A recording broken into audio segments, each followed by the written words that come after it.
আসসালামু আলাইকুম। কি অবস্থা সবার? সবাই কেমন আছেন? আশা করি সবাই ভালো আছেন। তো দেখতে, দেখতে আজকে কিন্তু ১৭ দিন হয়ে ১৮ দিন হয়ে গেল।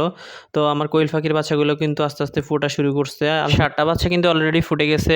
৩য় বারের মতো বাচ্চা ফুটাইয়া আবার কিন্তু সফল হলাম। এখানে ৭ টা বাচ্চা ফুটেছে কিন্তু বাকিগুলো এখনো ফুটে নাই। তার একমাত্র কারণ হচ্ছে যে বাকি যে ডিমগুলো আছে ওগুলো কিন্তু আমি একদিন পরে বসিয়েছিলাম। সেজন্য একটু লেটে ফুটবে। তার জন্য আমাকে আগামী দিন পর্যন্ত ওয়েট করতে হবে। ইনকিউবেটর মেশিনের মধ্যে আপনারা যে ডিমগুলো দেখতে পাচ্ছেন এগুলো দিয়েছি আমি আজকে ১৮ দিন চলতেছে। ১৭তম দিন থেকে কিন্তু বাচ্চাগুলো ফুটা শুরু করছে।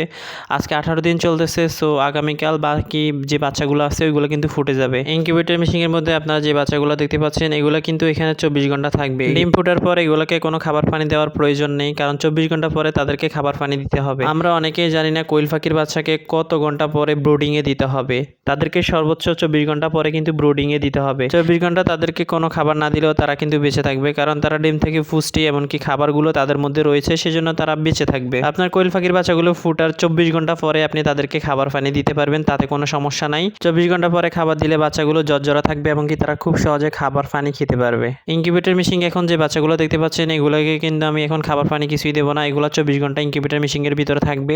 ২৪ ঘন্টা হওয়ার পরে কিন্তু আমি তাদেরকে ব্রুডিংয়ে দিব এবং কি খাবার পানি দিব। তো সবাই ভালো থাকবেন, সুস্থ থাকবেন। নেক্সট ভিডিওতে আমি আপনাদেরকে দেখিয়ে দিব কিভাবে আমি তাদেরকে ব্রুডিং করতেছি। তো আজকের ভিডিও এই পর্যন্ত। সবাই ভালো থাকবেন, সুস্থ থাকবেন। আল্লাহ হাফেজ।